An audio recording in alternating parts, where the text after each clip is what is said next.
and welcome to another episode of Chatter, a podcast from The Gist.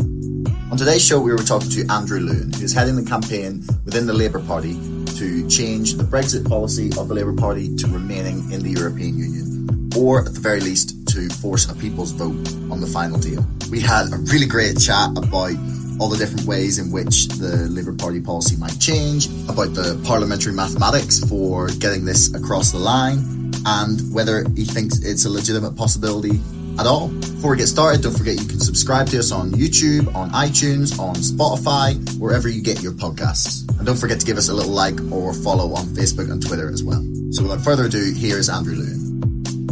So, Andrew, thanks for agreeing to chat to me. It's a pleasure to have someone from Labour Remain here. I haven't been able to get a hold of Conservative Remain. I don't think they exist. Apart from Anna Sarbury and Dominic Grief, and maybe a few others who claim to be pro-Remain and then constantly give in every time there's a vague assurance that something will happen. But anyway, aside from that, why do you think Labour should be advocating for a Remain position? Well, first of all, thank you very much for having me on. Really looking forward to this discussion. So just very quickly, I set up Remain Labour as a sort of grassroots campaign in December last year. And I sort of did it for three principal reasons. One, I have always been a passionate pro-European and internationalist, and the Labour Party, ever since sort of the early mid-1980s onwards, has been a party that advocated being a full member of the European Union, having a voice and having influence, and I believe that has led to lots of positive things within the European Union and has allowed the Labour Party and Labour governments to achieve lots of its ambitions. So one, first of all, the Labour Party has always had a proud history of being by the European Union. Two, and critically, because I feel that the prospect of Brexit and leaving the European Union will hurt most those that have least. The economic impact, which I'm sure we can talk about, will be particularly devastating to the North East, the West Midlands, sort of in traditional industrial heartlands and left behind parts of this country. Northern Ireland, then we'll absolutely talk about that as well, I'm sure. And thirdly, because I believe this is very much a winnable campaign. I think the evidence is pretty overwhelming that a clear majority of Labour voters and Labour members would, first of all, voted Remain in the first instance, and if given the opportunity through a second referendum and through a people's vote, would do so next time around. And what I think is absolutely critical is that the voices of Labour Party voters and Labour Party members are heard within this debate, and that's something that Jeremy Corbyn promised and made a big virtue of when he was first elected as leader in 2016, and it's really important that we abide by that now, I think. So they're the headlines as to why I set it up and why I'm here. So, like, the Labour position's been pretty sort of ambiguous so far. It's basically, we respect the vote. Tom Watson and Keir Starmer have kind of failed, just like, we're not ruling out supporting a second referendum. Jeremy Corbyn hasn't exclusively ruled it out, word for word. I was talking yesterday, I think, about to someone about how it's really interesting that this the only issue he seems to be very careful about what he says. Most of the other times he's very clear what his opinion is, which is what people like about him. So I think but so far it hasn't. The fact that they've not taken an ardently Remain position hasn't really affected the share of their vote in the polls. Obviously things have gone up and down a little bit since the general election, but it's still sort of hovering in around 40%. It's clearly not turned off any voters. Do you think that it's potentially just a pragmatic position for now, or? I mean, I think first of all, as a point of principle, I believe in the politics of conviction. And, you mentioned that earlier, and I think for a lot of people have warmed to Jeremy Corbyn because they've seen him as being doing just that. That's unfortunately not where we've been on our position on the European Union and membership after the referendum. We're not clear on where we are. And I think not only is that wrong in terms of what the impact will be on Labour Party voters in the country, most importantly, I think it's in the national interest that we make a case for a people's vote and remaining. I think it's in the party interest as well. You said the polls haven't moved much, but I think it's quite striking that we are 8 years into a Conservative government overseeing, austerity on a pretty unprecedented scale, now leading us through, one of the biggest, the most shambolic episodes of government that I can ever remember. Frankly, we're no closer to having a deal now than we were on the day after the referendum, and we're still tied with them in the polls. And frankly, as a Labour Party, as a party that wants, and in my view, needs to govern Britain to change this country around, that's not good enough.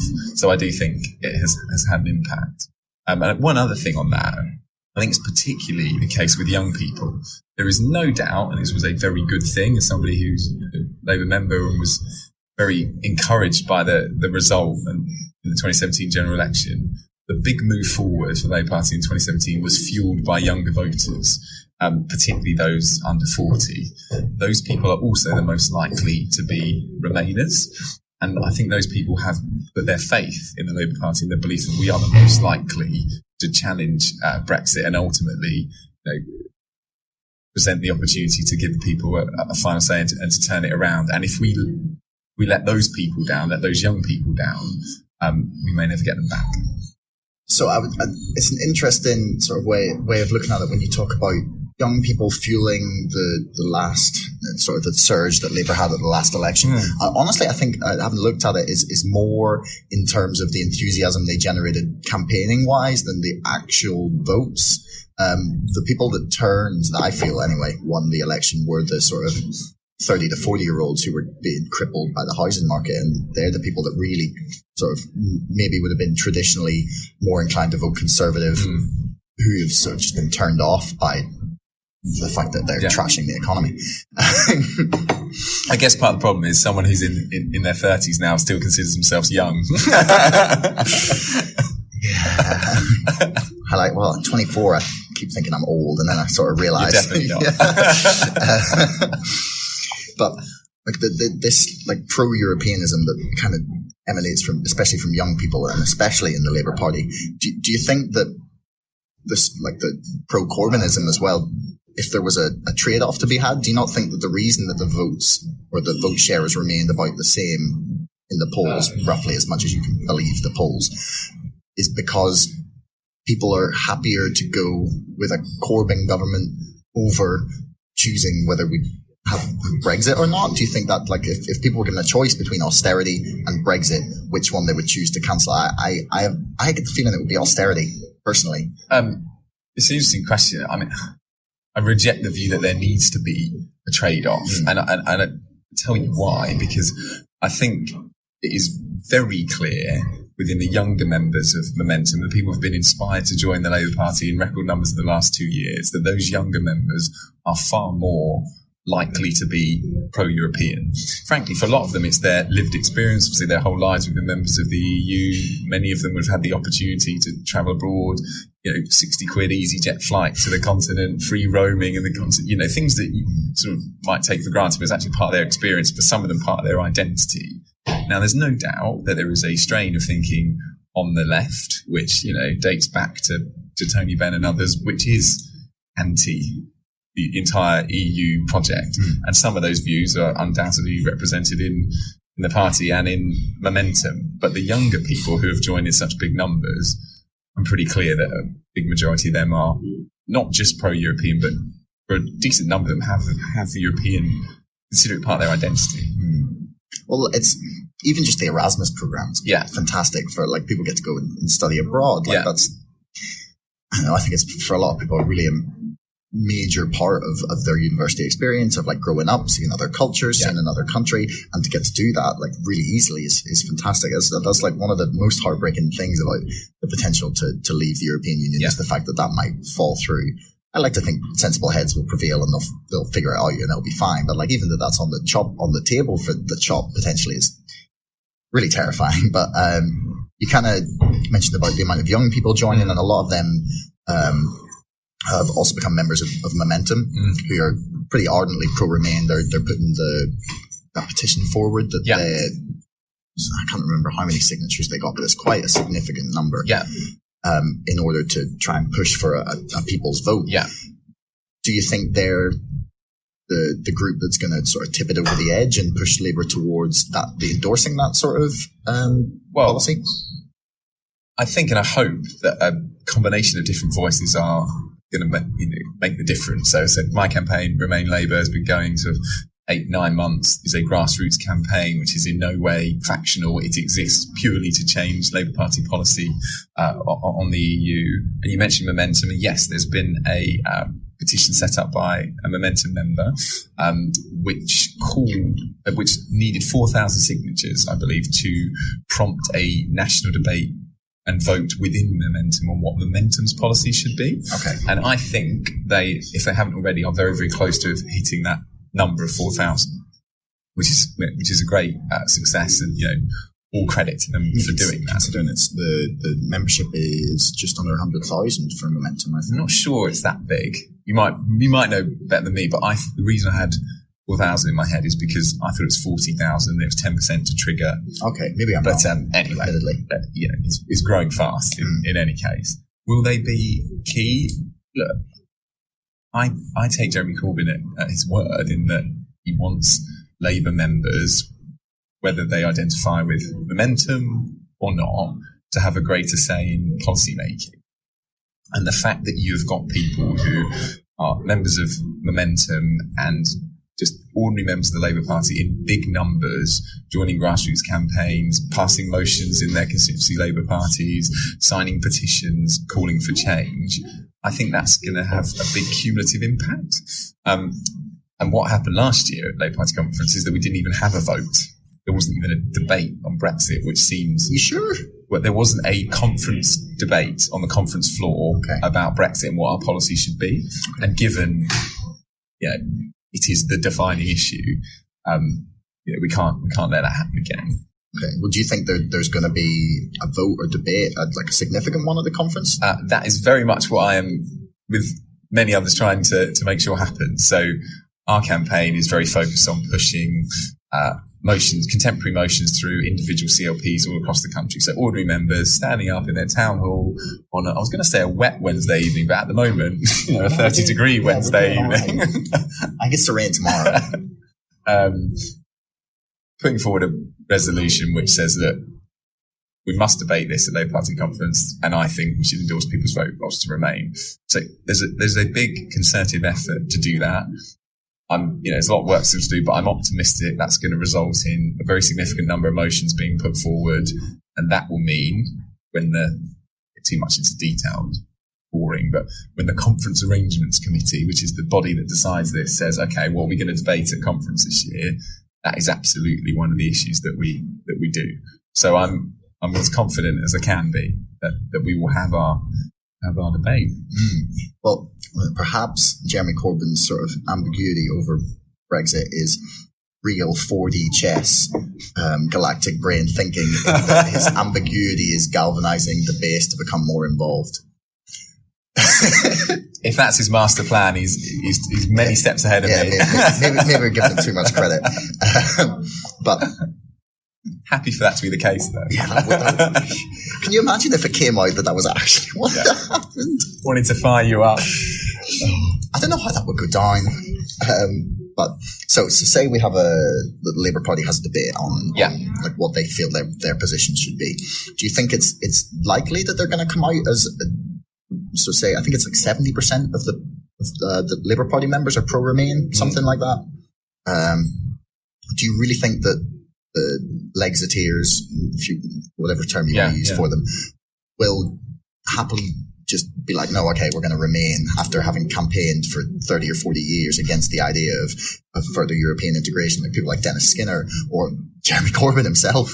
Yeah, look, I don't think we're going to win over Dennis Skinner or Frank Field for that matter. That might be a bridge too far, but I think, use the term Lexiteer, I think that is in a very small minority in the party, the people who self-define as being left-wing but actively want us to leave the European Union. And the reason I think that's in a small minority is the case that we and many, many others are making is one of the fundamental reasons why membership of the European Union is so important is that if we leave, austerity is going to be sharpened and prolonged because the damage to the public finances on any form of Brexit, whether it's soft Brexit, hard Brexit, Liam Fox saying, let's just throw the towel in, let's have no deal Brexit, are all differing levels of damage to the economy, and the impact it will have on our public finances and crucially our public services means austerity will be prolonged and sharpened. Winning that argument, I think, is key to us, winning the day at conference. But I think more and more people in the party are seeing that. You mentioned it earlier. People are rightly desperate to see the end of austerity, desperate for hope, investment, reform and renewal, and none of that can happen, in my view, in the context of us collapsing out of the European Union and setting ourselves back. It's an interesting point. I think it's really interesting, actually, and quite amusing when myself included quote government figures on what they think are their sort of impact assessments. Yeah. Given that if they were putting out positive impact assessments in any way, shape, or form, we would all be like, well, that's ridiculous. So that does amuse me. But there is, if we're to take what they believe to be, and I actually, the fact that they do look so dire in my mind makes them more credible. And maybe that's a cynical position to be in. Yeah. But they're actually, the government who's pushing for a hard Brexit is going, yeah, this would be bad. I think it's an average across the UK of a no-deal Brexit of 11% loss of GDP over the next 10 years when compared to remaining in the European Union. And just to give that some context, I'm not an economist, but I read the FT, so I occasionally pretend to be. And I think, I signed up today. 12 issues for £12. I think GDP after 2008 financial crisis and causing recession here shrunk by about 4% in that period. So what we're talking about with hard Brexit or no deal Brexit is a shock 2 or 3 times worse in magnitude than what we went through 10 years ago. And in many respects, we still haven't recovered from where we were 10 years ago. So sorry, I cut in there and we were talking about, impact assessments and all the rest of it, is what I think is the most striking thing of all. During the referendum campaign, Brexit is a brave new world, and we are 18 months later reduced to the new Brexit Secretary, Dominic Raab, having to say on record in Parliament, we will have enough food. That's how the debate has, changed. I mean, dose of reality there. And just quite unbelievable that we put ourselves, or even consider for an instant putting ourselves in that kind of position. In their defense, it's nice to know they're even preparing. Well, because they didn't do that pre-referendum. So maybe they've learned their lesson in a way. Although I didn't like the way that I thought it was hilarious. They decided they're going to stop publishing what they were doing in preparation for no deal Brexit because it was causing panic. Yes. Well, I'm almost at a loss for words with these kind of things.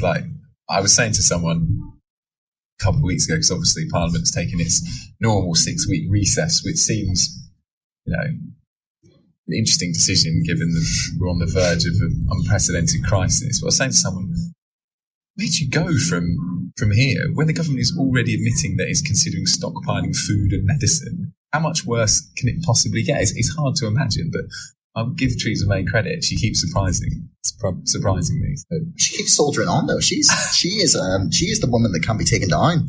She's like that Duracell bunny that just keeps on going.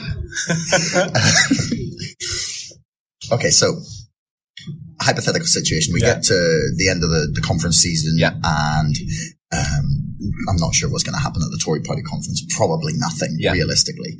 But there'll be a lot of talk of backstabbing, and then nothing will happen because no one wants Theresa May's job. But we get... Well, I think Boris might, but we'll... No, not yet. I think it's the key. He doesn't want it yet. Yeah. He wants someone else to take the blame for the shit show that happens. His entire speech was literally...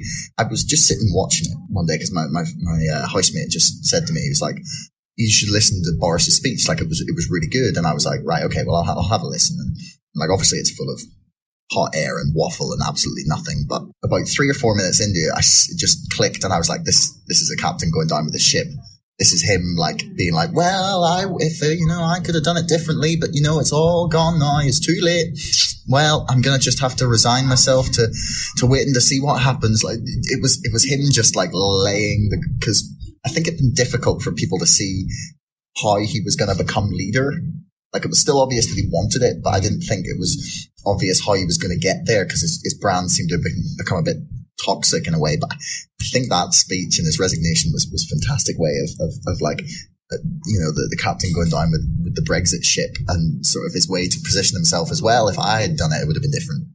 Well, maybe the analogy that I would use is that he's the first lifeboat off the Titanic.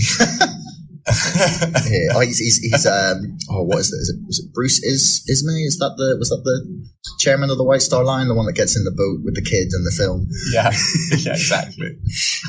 That is quite a Boris Johnson move, actually, isn't it? Just grab the child. Oh yes, I'm going to look after this kid.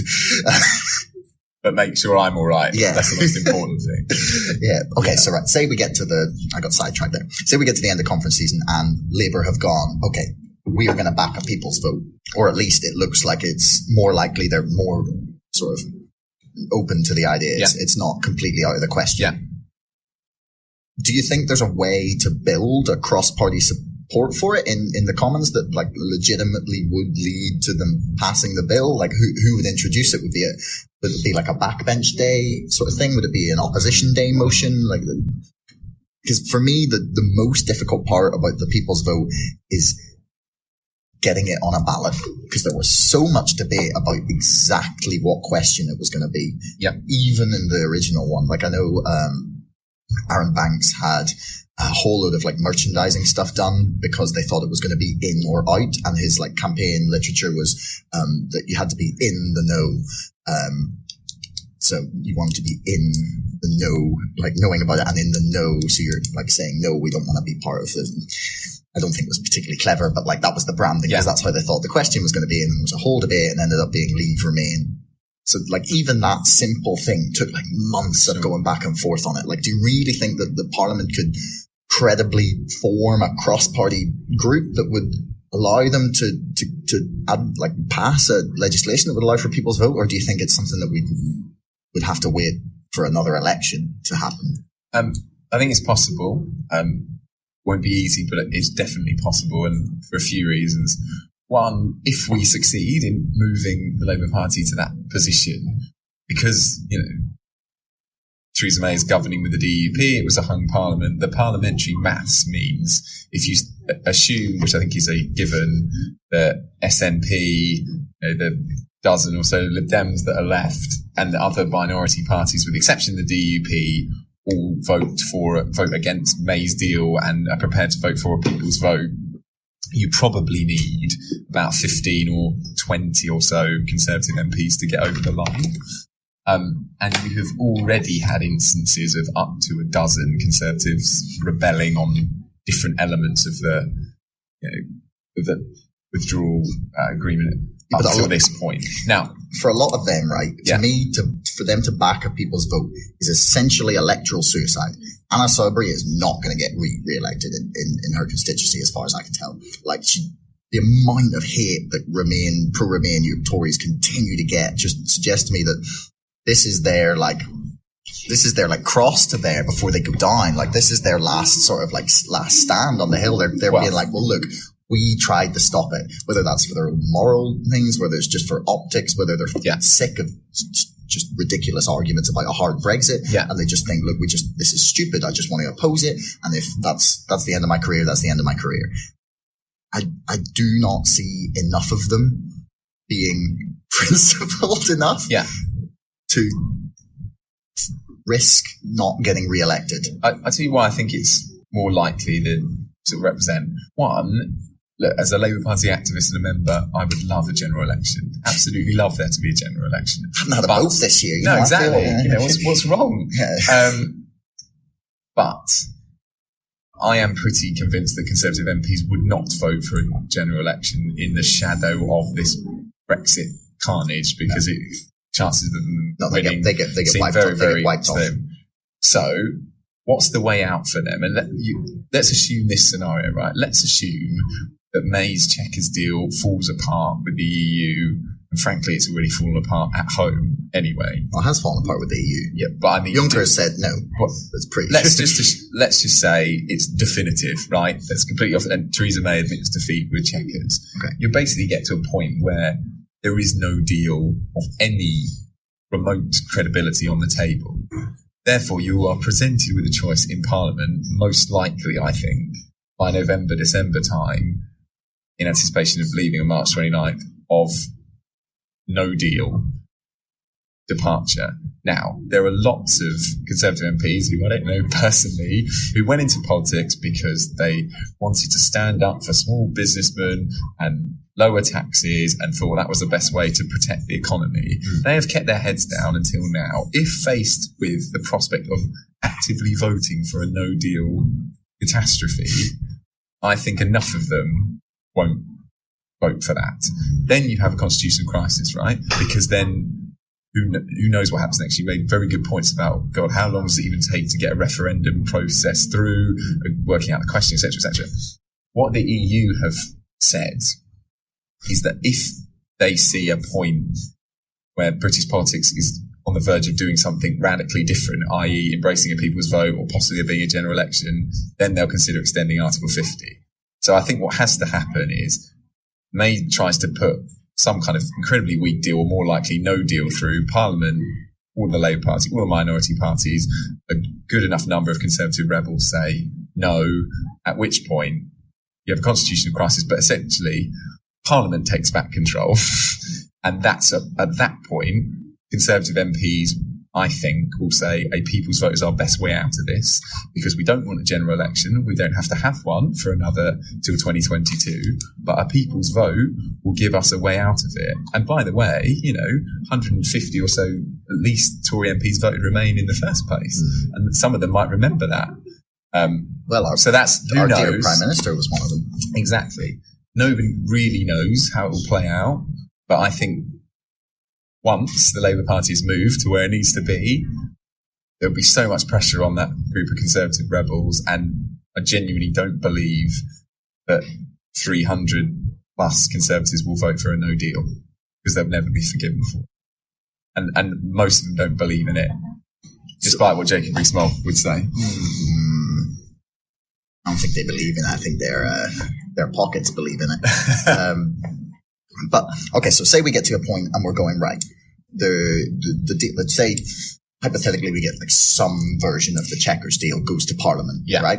Yeah. And 15, 20 Conservatives go, look, no, this is a horrible deal. Yeah. Like, this is not what people voted for. This is like doing everything that people were fearful about Brexit, in that we try and get rid of all the perks and yet keep all the parts that people didn't like, like taking laws, but without the ability to influence them. Well, just quickly on that, that's why soft Brexit isn't the answer, because soft Brexit essentially means you remain within the structures of the European Union, but you lose your voice. There's a stat that really sticks with me, which we did not manage to land with the general public last time around, but once we get our second vote, we will this time, I hope. That between 2009 and 2015, the UK was on the winning side of 87% of votes in the European Union. Not only do we have influence, I get the feeling that quite a lot of those are going to be, that we lost, will be tax evasion related. But who knows? They might have been about bananas, but frankly, the stakes are much higher. And the serious point there is that as full members of the European Union, we have the chance to shape it, reform it, renew it. I'm a big European and internationalist, and I don't think the European Union is perfect. I don't think anyone does. But the problem with soft Brexit is, whilst it's a damage limitations exercise in terms of the economy, but it does mean that you give up your voice. And I think that would be hugely damaging. I also think in the long run, if you, like me, are a Remainer, then embracing soft Brexit is the wrong strategy, because we would then have a situation where for the next 4 or 5 years, the tabloid media, the Conservative right wing would say, look, Brussels is doing all these terrible things to us, imposing all these things on us. And actually, they would be right. And actually, they could build a narrative which says, we have lost control, let's have proper Brexit. Which is why, for me, of course, if someone put a gun to my head, what do I prefer? No deal Brexit, hard Brexit, soft Brexit. I prefer soft Brexit. But really, the only choice where, the best deal available is to remain, and we have to go out and make that case and have confidence we can win it. It's a really shocking stat, though. 87% of decisions we were on the winning side. Yeah. And where was that 2 years ago? Exactly. Unfortunately, the 350 million more for the NHS seemed to get more airtime. So right, yeah, we were talking about that scenario. So say we get to a point and the 15, 20 Tories go, okay, look, that's a horrible deal. Can't have that. We're voting against it, and all the opposition parties agreeing with that's fucking ridiculous. We are not voting for that, and then we're in constitutional crisis situation. Yeah, I have this amazing, like suddenly just came to me there when you were talking. I don't know if you remember or kept up. There was a fantastic moment in America about, it must have been 4 or 5 years ago, and President Obama vetoed a bill that the Republicans had sent to him that would have allowed people to sue the Saudi Arabian government about 9/11, right? And Obama vetoed it and went, no, don't be stupid, because then we can be sued for things that we've done. Like, don't be ridiculous. And then they somehow managed to get supermajority, passed it got it past Obama's veto, and then blamed him for it passing for not warning them. Right? And I have this horrible vision that what will happen is Labour will vote against the Chequers deal and be in constitutional crisis mode. Yeah. And Jacob Rees-Mogg and Boris Johnson will all stand up in Parliament and go, well, you are the people who caused this. Look what you've done. You've thrown the country into disarray. Yeah. Oh, I'm sure they will do that. No doubt. But there are more of us than there are them.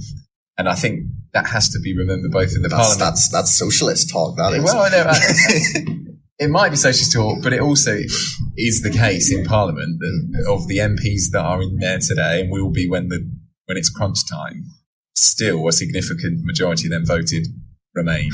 And that doesn't mean for a minute that that there's any prospect of just overturning the result. That can't happen.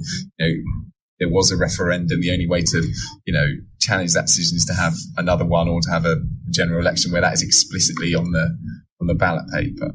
But the numbers in Parliament don't work for the Rees-Moggs or the Borises or the Liam Foxes. And that's why one of the reasons why Theresa May's behaviour has been so baffling, because she keeps giving in to a group of 40 or 50 Tory Brexiteers when she doesn't need to.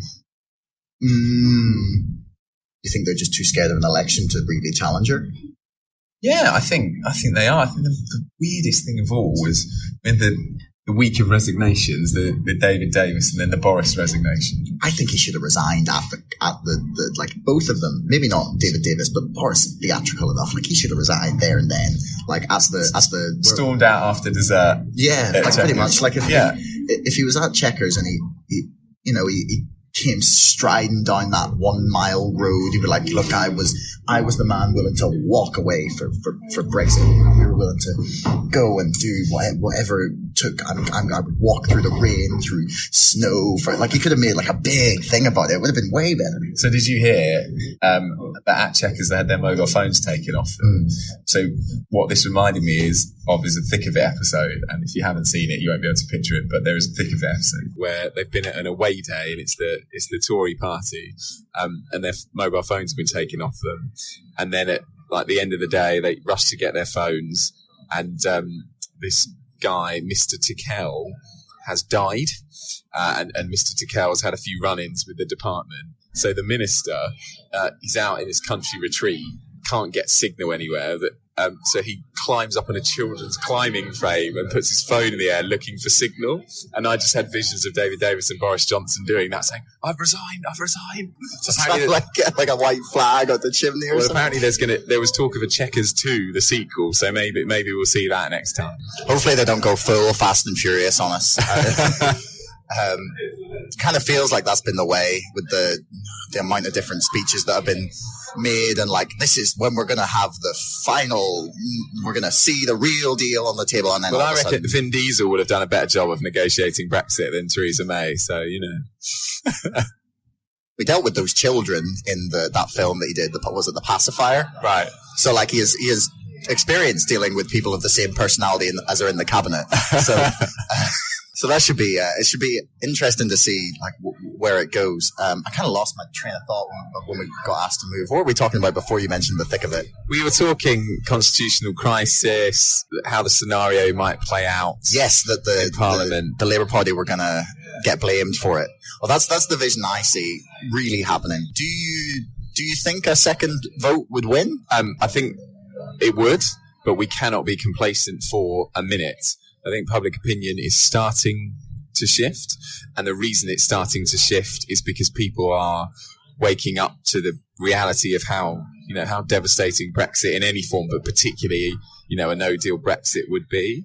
But if we succeed in getting the people's vote, we have got to go out and campaign in all parts of the country, and particularly in those parts of the country which have historically been Labour Party strongholds, where there was a reasonably high Brexit vote, and convince those people that simply leaving the European Union isn't going to solve their problems and their concerns, and that actually it will deepen them because it will sharpen austerity. And the campaign next time around has got to do a much better job at reaching all parts of the country, and also I think making a case for how we can reform and renew the European Union as full members of it, because the campaign last time felt very defensive, and I think we can do a much better job. Yeah, the quality of debate in the last referendum was disappointing, to say the least. But did you see the study that was done recently by, I think it was Warwick University, that I'll stick in the link in the description below, but it was basically trying to map how likely areas were to vote UKIP or vote Leave based on the level of impact that austerity had upon welfare and public services in their area. And obviously you can't be so simplistic to say, yes, austerity caused people to vote Leave, but the swing that they sort of identify in loads of districts is like upwards of 10, 11, 12% towards like UKIP or Leave compared to how people would have leaned pre sort of financial crash austerity impact. And it's quite telling that a lot of the polls started to sort of swing around 2012, 2013 when austerity really started to bite, and that this wasn't something that happened like during the financial crash. Like Gordon Brown, all credit to him, managed to do a reasonable amount of money a reasonable job in pumping a little bit of money into the economy and keeping things afloat. Like I don't agree with the bank bailouts because just they screwed up, but and they shouldn't be given bonuses. But do you think that it's possible that you can make the economic argument to these people that Brexit isn't going to solve their problems, or do you think that they just will dismiss you as Project Fear 2.0 or 3.0 or? You have to go and make those arguments to people. So, for example, we get our people's votes, we get our second referendum.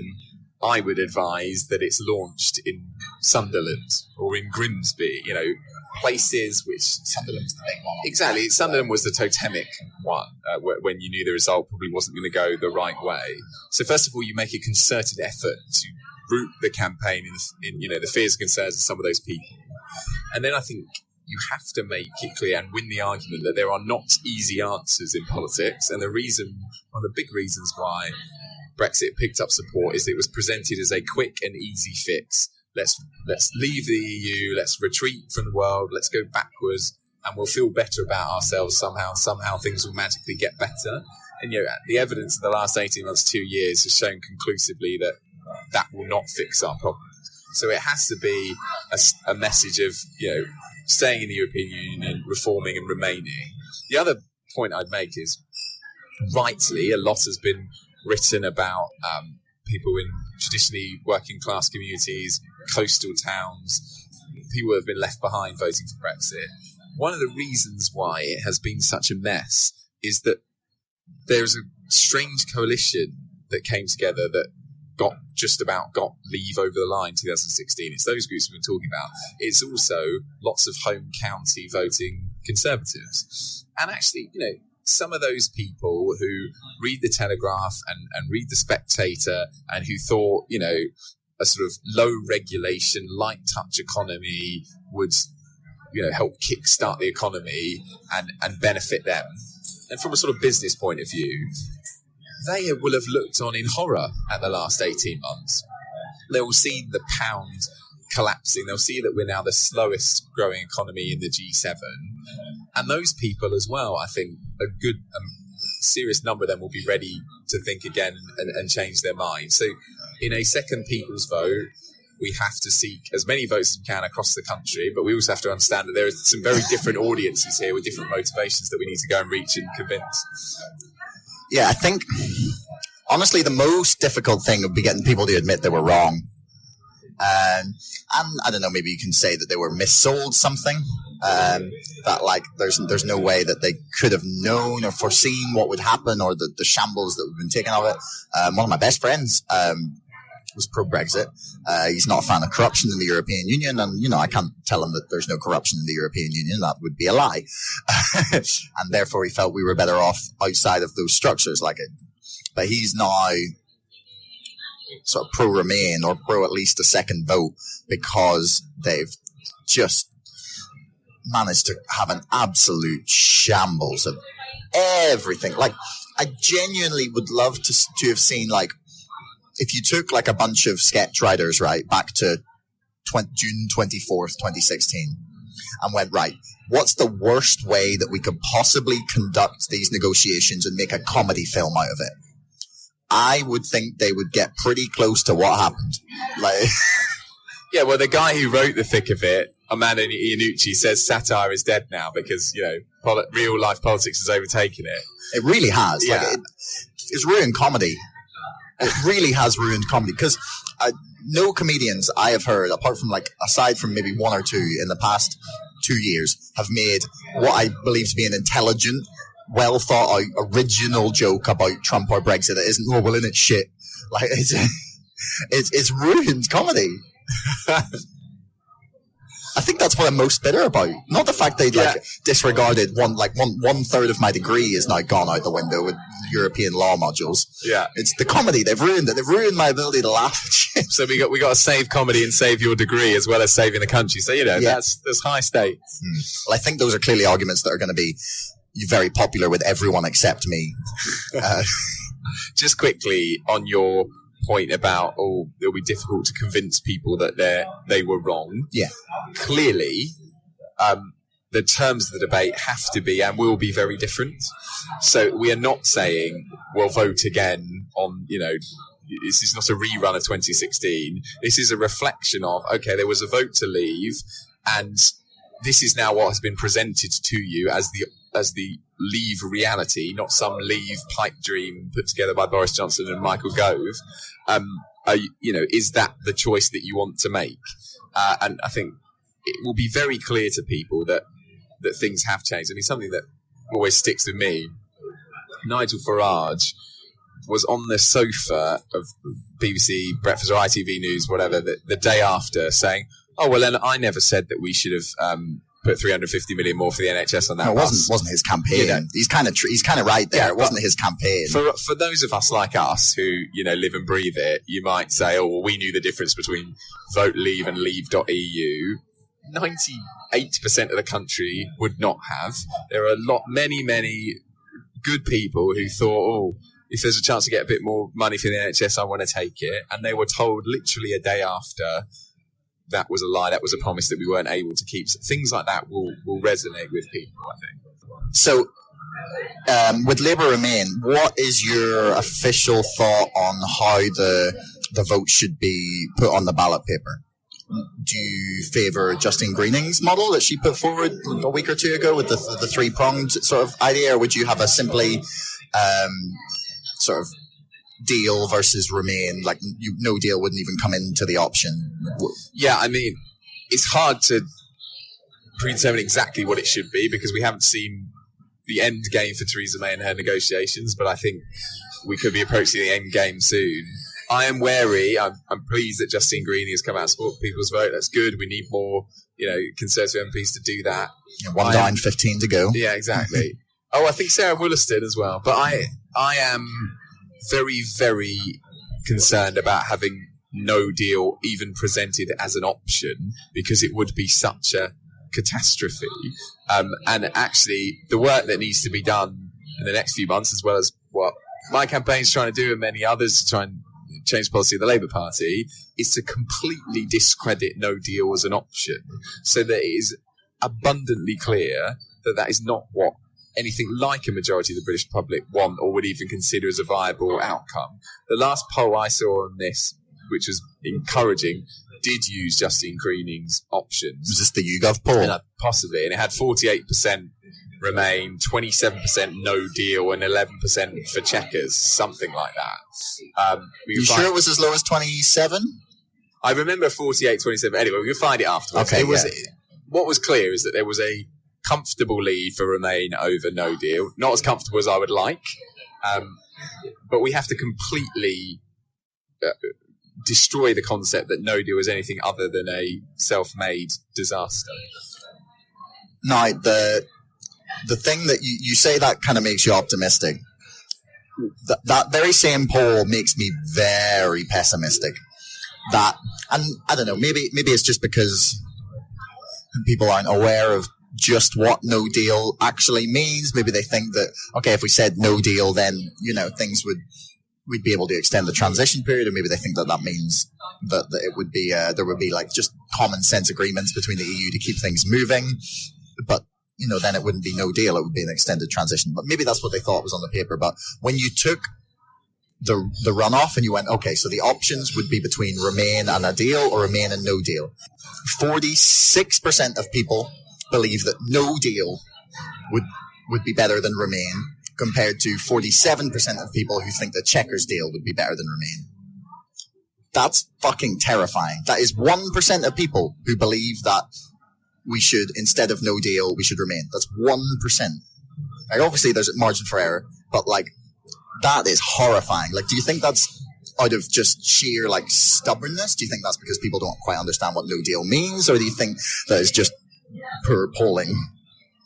I'd love to say it's poor polling, but I think that's the easy answer. Look, I think we still have a huge amount of work to do. What I was just saying about, we have to convince people that the seemingly easy option of just walking away from something, walking away from the European Union, and that will help fix our problems, whether you're doing it out of sort of fit of anger, or whether you're doing it because you've sort of believed some of the stuff that the Leave campaign has thrown at people in the last 3 years. We have to take that on. And frankly, also, we're having this really enjoyable conversation. There will be a big debate at Labour Party conference. Yes, it's the lead story most nights on the news, but a big, big number of people will have switched off from this. And completely understandably, they are bored stiff of Brexit. So am I. I'm writing the book on it, and I'm bored of it. Well, there you go. And those people will only re-engage at a moment of crisis, or at a moment where there is a vote. And that's our window. There's a lot of work we need to do in order to get that vote in the first place. There's more and more signs of people, public petitions calling for people's vote is now over 500,000. Momentum is building, but we've a long way to go. But I have to be, and will remain, an optimist that this is winnable. Because if you don't believe, as someone who's an internationalist and a pro-European, that you can win a debate when the choice is remaining in the European Union, having influence in a block of 27 other countries, 500 million people, versus some kind of no-deal catastrophe, then you shouldn't be in politics at all. Well, I don't know. I find that debates can be very subjectively viewed in the outcome, just very dependent on who you are. I remember seeing polling on the Clinton-Trump debates, and it was 50-50, 55-45. 45% of people believe that Donald Trump, Hillary Clinton, should be in jail, right? The CIA, ex-CIA people have come out and been yeah, she should probably be in jail for what she did with data misuse. Not out of malice, not out of anything other than she did something illegal. And anyone else would have been at least struck off for it, right? That's really obvious. James Comey, when he came out, he just basically made the case for why she should be arrested or why she should be prosecuted for it, and then didn't. So I think Hillary Clinton was a horrible candidate.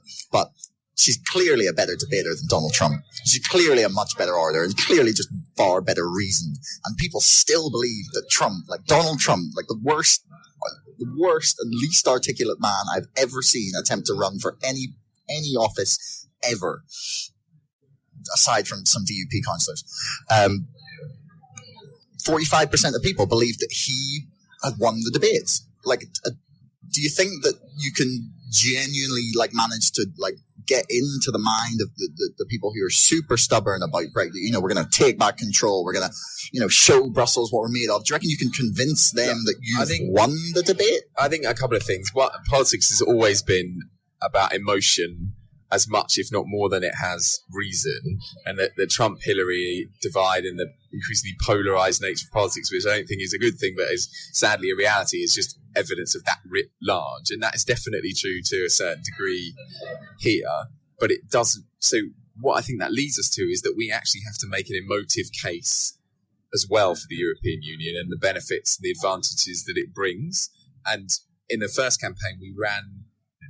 I'm involved in it other than, normal volunteer handing out a few leaflets, but the campaign was so defensive, so singularly focused on the economy and protecting and holding what we have, that it failed to emotionally connect with people, and that has to be radically different next time. One of the things that will be different is the people who lead the campaign to Remain. Let's remember, it was David Cameron and George Osborne 6 years into a Conservative-led government. They're not popular guys. They were not popular guys, and for a reasonable number of people, I'm not going to claim it was the sole factor, but for a reasonable number of people, it's an opportunity to kick the government, to kick David Cameron and George Osborne, particularly as the narrative was always that all Remain will probably get over the line and win.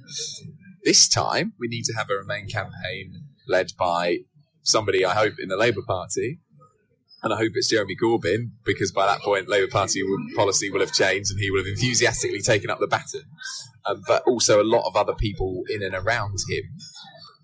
That campaign's for remaining, renewing Europe, and all the opportunities that will come with that, and it will look and feel like something very different. Okay, well, I think that's a nice place to leave it. Thanks very much for chatting to us. It was definitely a fun conversation. Pleasure. Anything you'd like to add about Labour Remain? Any plugs you want to make? No, just really enjoy the conversation. Yeah, and if you are listening and you're interested in getting involved, if you're a Labour supporter or a party member, then come check us out and come have a conversation. Yeah, we'll put some links and stuff to all your sites and social media and what. And also that I'm scared to meet these DUP councillors that are worse than Donald Trump, but maybe for another time. Google Jolene Bunting. Okay. Just do it. You might sort of want to scrape your ears out or eyes or all of them, but just a horrible representative. There you go. Thanks so much for listening. If you enjoyed the show, don't forget to subscribe to us on iTunes or Spotify, wherever you get your podcasts. Our next interview will be with two fantastic journalists from DSmog UK, talking about hard Brexit and the climate change denying lobby that is linked to it. So if you don't want to miss that, make sure you tune in next week. Till next time, thanks for listening.